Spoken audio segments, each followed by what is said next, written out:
गाली दे दो।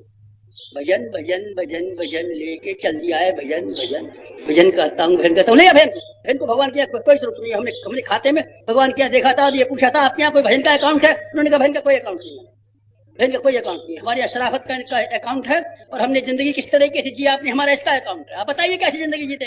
हम भजन करते नहीं, हमें नहीं जरूरत, और भगवान के यहाँ भजन से कोई ताल्लुक नहीं। मित्रों, क्या करना पड़ेगा आपको? शराफत की अच्छी जिंदगी जीने के लिए, अपनी जीवात्मा की खुराक देने के लिए कमर बांध के खड़ा पड़ना पड़ेगा। अगर आप नए युग के संदेश वाहक के रूप में चलते हैं, तब ये काम आप कर सकते हैं। ये काम आपकी स्वयं के काबू का है। कोई कहना नहीं मानता, कोई कहना नहीं मानता होगा, मैंने मान लिया, लेकिन आप तो अपना कहना मान सकते हैं। आपकी अकल का आप पर अधिकार तो होना चाहिए, आपके शरीर पर आपका अधिकार तो होना चाहिए। फिर आप क्यों नहीं मान? अपनी जिंदगी को आप शराफत से व्यतीत कीजिए। और एक और भी चीज है बेटे, हमारी मनुष्य की जिंदगी में, वो ये है कि हमारा शरीर चक्र, समाज चक्र, जल चक्र एक इस पहिए पर घूम रहा है जिसमें सहकारिता के ऊपर, कोऑपरेशन के ऊपर, एक दूसरे की सहायता करने के ऊपर, सेवा करने के ऊपर टिका हुआ है। आप देखते नहीं है शरीर को, हाथ कमाता रहता है, मुंह खाता रहता है, पेट हजम करता रहता है, हृदय में खून जाता है, नाड़ियों में घूम जाता है। एक दूसरे के सहकारिता पर टिके हुए हैं हम लोग। अगर हमारी और आपकी तरीके से ये शरीर स्वार्थी बन जाए, फिर मुश्किल खड़ी हो जाए, फिर कोई शरीर जिंदा नहीं रह सकेगा।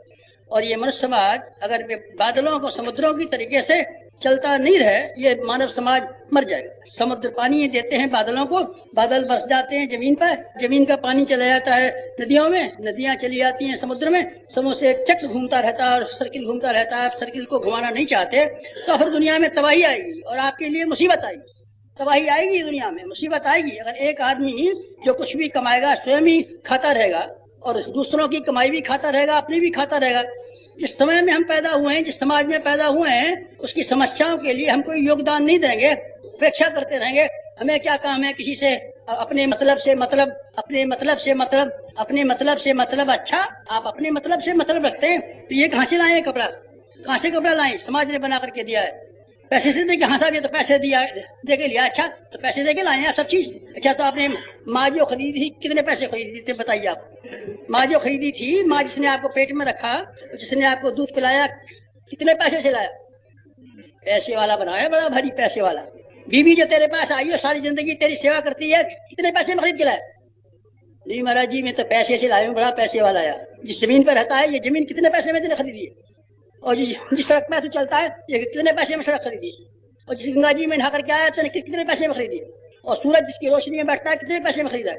पैसा पैसा पैसा पैसा, पैसे से देकर खरीदता हूँ, बड़ा पैसे वाला है। तो क्या हुआ? सारा समाज का अनुदान है, जिसकी वजह से हमको बोलना आता है, सोचना आता है, सोचना आता है, जिसकी वजह से हम दबादारू करते हैं, जिसकी ज्ञान में हम रहते हैं, और जिसकी वजह से हमारी तरक्की हुई है। समाज के प्रति आपके कर्तव्य है, कुछ कर्तव्य है नहीं हमारे? अपने बेटे का ब्याह करना है, बेटे का ब्याह करना है, बेटे को, हाँ बेटे का ब्याह भी करना है, और समाज का ब्याह करना है।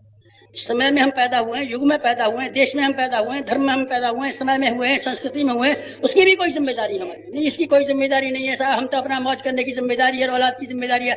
मैंने मान लिया औलाद की भी जिम्मेदारी है, शरीर की भी जिम्मेदारी है, पर यह भी जिम्मेदारी है। नहीं साहब, ये जिम्मेदारी नहीं है। तो मैं एक बात कहता हूँ आपको शांति नहीं मिलेगी, आपको शांति नहीं मिलेगी, आपको चैन नहीं मिलेगा। और आपकी जीवात्मा के भीतर हाहाकार आपकी जीवात्मा करती रहेगी कि हमने ऐसा घटिया जीवन जिया कि जिसमें सिवाय स्वार्थों के और दूसरे चीज के लिए गुंजाइश नहीं थी। बेटे, आपको क्या करना पड़ेगा? बंटवारा कर दीजिए। आप बंटवारा कर दीजिए। अब तक बेइंसाफी जो चली वो चली, आगे से मत कीजिए। आप लोग यहाँ से विदा होंगे, आप ये बंटवारा बना करके जाइए कि आपकी जिंदगी, जो कीमती जिंदगी, भगवान का सबसे बड़ा उपहार, भगवान के यहाँ इससे बड़ा कोई उपहार नहीं, भगवान के यहाँ इससे बड़ा हीरा कोई नहीं है जो आपको हमको मिला हुआ है, इंसानी जिंदगी जीवन। इसके जो लाभ हैं, फायदे हैं, इसका एक हिस्सा शरीर को दिया कीजिए और एक हिस्सा जीवात्मा की भूख को पूरा करने के लिए दिया कीजिए। दोनों को बांट दीजिए। समय आपके पास जो संपत्ति है, हमारे पास तो कुछ भी नहीं है बेटे, तेरे पास ढेरों सामान है। क्या सामान है? तेरे पास कई दौलतें हैं, और इतनी कीमती दौलतें हैं कि भगवान के बेटे को ये कहने का अधिकार नहीं है कि हम गरीब हैं। भगवान के बेटे को अपने आप को गरीब नहीं करना चाहिए और अपनी बाप की बेइज्जती नहीं करानी चाहिए। हमारे पास दौलतें हैं, असली दौलत कह सकते हैं। हमारे पास है श्रम, हमारे पास है समय, हमारे पास है अकल, हमारे पास है प्रतिभा। ये हमारी सब चीजें हैं और ये हमारी दौलत है। बेटे को ये कहने का अधिकार नहीं है कि हम गरीब हैं। भगवान के बेटे को अपने आप को गरीब नहीं करना चाहिए और अपनी बाप की बेइज्जती नहीं करानी चाहिए। हमारे पास दौलत है, असली दौलत कह सकते हैं। हमारे पास है श्रम, हमारे पास है समय, हमारे पास है अकल, हमारे पास है प्रतिभा, ये हमारी सब चीजें हैं और ये हमारी दौलत है। इन दौलतों को आप बांट दें, इन्हीं के आधार पर तो हम कमाते हैं, इन्हीं के आधार पर तो हम सिनेमा देखते हैं, इन्हीं के आधार पर तो हमने मकान बना लिया है, इसी के आधार पर तो हम बड़े आदमी हो गए हैं, इसी के आधार पर तो हम पैसा कमाते हैं, सब इन्हीं चीजों की कीमत पर कमाते हैं। भगवान की दौलत ये हमारा असली कॉइन है जो कि हम भगवान के यहाँ से लेकर के आए। इन्हीं चीजों की कीमत पर हमने जो कुछ भी कमाया इन्हीं चीजों पर कमाया है, और कोई दौलत हमारे पास नहीं थी। भगवान इन दौलतों को छीन ले, समय को छीन ले, श्रम को छीन ले, अकल को छीन ले, फिर हमें देखूंगा आप क्या कमा के ले आते हैं। बेटे ये असली दौलत है जिसका केवल परिवर्तन हो जाता है और हम रुपए के रूप में और मुख्य रूप में ले आते हैं। दौलतमंद है आप, ये मत कहिए दौलत हमारे पास नहीं है। आप इस दौलत के लिए बंटवारा कीजिए और ये निश्चय कीजिए कि हम अपने शरीर का कितना हिस्सा समय का कितना हिस्सा इस शरीर के लिए खर्च करेंगे और कितना जीवात्मा के लिए खर्च करेंगे। समय बांट लिया, 24 घंटे आपके पास समय है, आज आप 24 घंटे है तो आप बांटिए इसमें, 12 घंटे भगवान को दीजिए और 12 घंटे शरीर को दीजिए। नहीं साहब 12 घंटे तो बहुत ज्यादा होते हैं, तो कितना देगा फिर? पता महाराज जी मैं तो रुपए में 4 आने दूंगा भगवान को और 12 आने अपने बजा के रखूंगा, 4 आने दे दे। भगवान से कह देंगे भाई ये तो बड़ा वैसा आदमी है, ये आपको तो 4 आने देना चाहता है, 12 आने का स्वयं मान कर लाए 24 घंटे में, 6 घंटे भगवान को दे दे और 18 घंटे तू खा जा। नहीं महाराज जी ये तो बहुत ज्यादा हो गया, 25% तो मैंने ख्याल नहीं किया था, 6 घंटे तो बहुत होते हैं, आप कम करा दीजिए। कम कर दूंगा, कितना देगा तू? 12.5% देगा भगवान को, 12.5% भगवान को दे दे और तू कितना 86.5% तू खा जा। इतना तो देगा, कितना भी नहीं देगा।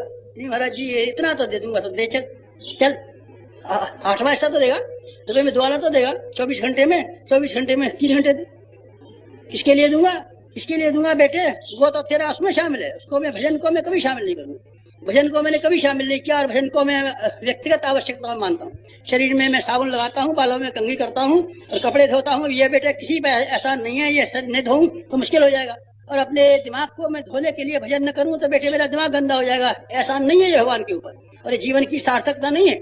जीवन की सार्थकता के लिए हमको अपना आदर्श चरित्र बनाने के लिए, लोगों के सामने अपना नमूना पेश करने के लिए क्या करना चाहिए और समाज को सुखी और समुन्नत बनाने के लिए क्या करना चाहिए, ये आपको इसका प्लानिंग करना चाहिए और इसके लिए योजना बनानी चाहिए। और श्रम का उपयोग कैसे करेंगे, समय का उपयोग कैसे करेंगे आप इस तरीके से बंटवारा बना करके ले जाना और अब यहाँ से आगे जाकर के ईमानदार आदमी की तरीके से जीना। क्योंकि आपको लोगों के सामने नमूना करना है पेश। नए युग के लिए आपको ढेरों की ढेरों सामान की जरूरत होगी, ढेरों की ढेरों अकल चाहिए, ढेरों की ढेरों समय चाहिए। बिगाड़ने के लिए कितना सामान चाहिए तो बनाने के लिए कितना सामान चाहिए। बनाने के लिए ढेरों सामान चाहिए, बिगाड़ने में तो थोड़ा सा चाहिए। हमने दुनिया को बिगाड़ा है और हम बिगाड़ रहे हैं। बिगाड़ने के लिए जितना अकल, सिनेमा हमने खोला है और सिनेमा की वजह से जितना पैसा हमने लगाया है, अकल लगाई है, जितने आदमी होशियार इकट्ठे किए हैं, नट इकट्ठे किए हैं, गायन करने वाले इकट्ठे किए हैं, कलाकार इकट्ठे किए हैं, तब इतनी मेहनत करने के बाद हमने अपने बच्चे और बच्चियों को हिप्पी बनना सिखाया है। हमारा बेटा जो हिप्पी हो गया है, बाल लखाए फिरता है इधर से उधर, और जिसके बारे में ये पता नहीं चलता कि ये लड़का है कि लड़की है, ये पता ही नहीं चलता बेटे। ये आफत जो पैदा की है हमने बड़ी मेहनत से की है।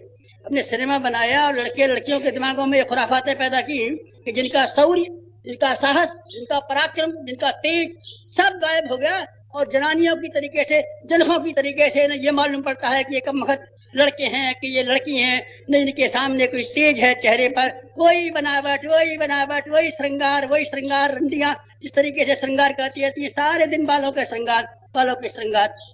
ये पीढ़ी हमने दी है बेटी, और ये पीढ़ी देने की हमारी जिम्मेदारी है। हमने ढेरों पैसा खर्च किया है और करोड़ों रुपए की संपत्ति लगाई है, तब हमने अपनी पीढ़ियों को खराब किया है। पीढ़ियों को खराब किया और बनाने के लिए बहुत सी अकल चाहिए, बहुत सा धन चाहिए, बहुत सा धन चाहिए। ये कहाँ से आएगा? जन साधारण के जीवन में से निकल के आएगा। एक आदमी का काम नहीं, ये बिरला सेठ का काम नहीं है और ये टाटा का काम नहीं है और एक अमीर आदमी का काम नहीं है, ये जन साधारण का काम है। हर आदमी अपनी जिंदगी में से एक हिस्सा, जिसको मैं अंशदान कहता हूँ, हर आदमी को अपना हिस्सा देना पड़ेगा और अपना हक और अपना पार्ट अदा करना पड़ेगा। इसके लिए आपको आगे आना चाहिए, क्योंकि आप मार्गदर्शक हैं, क्योंकि आप नेता हैं, क्योंकि आप समाज को आप आगे बढ़ाने के लिए चल रहे हैं, क्योंकि आप समाज को दिशा देने के लिए चल रहे हैं। इसलिए क्या करना है लोगों को, ये व्यवहारिक रूप से करके दिखाना आपका काम है।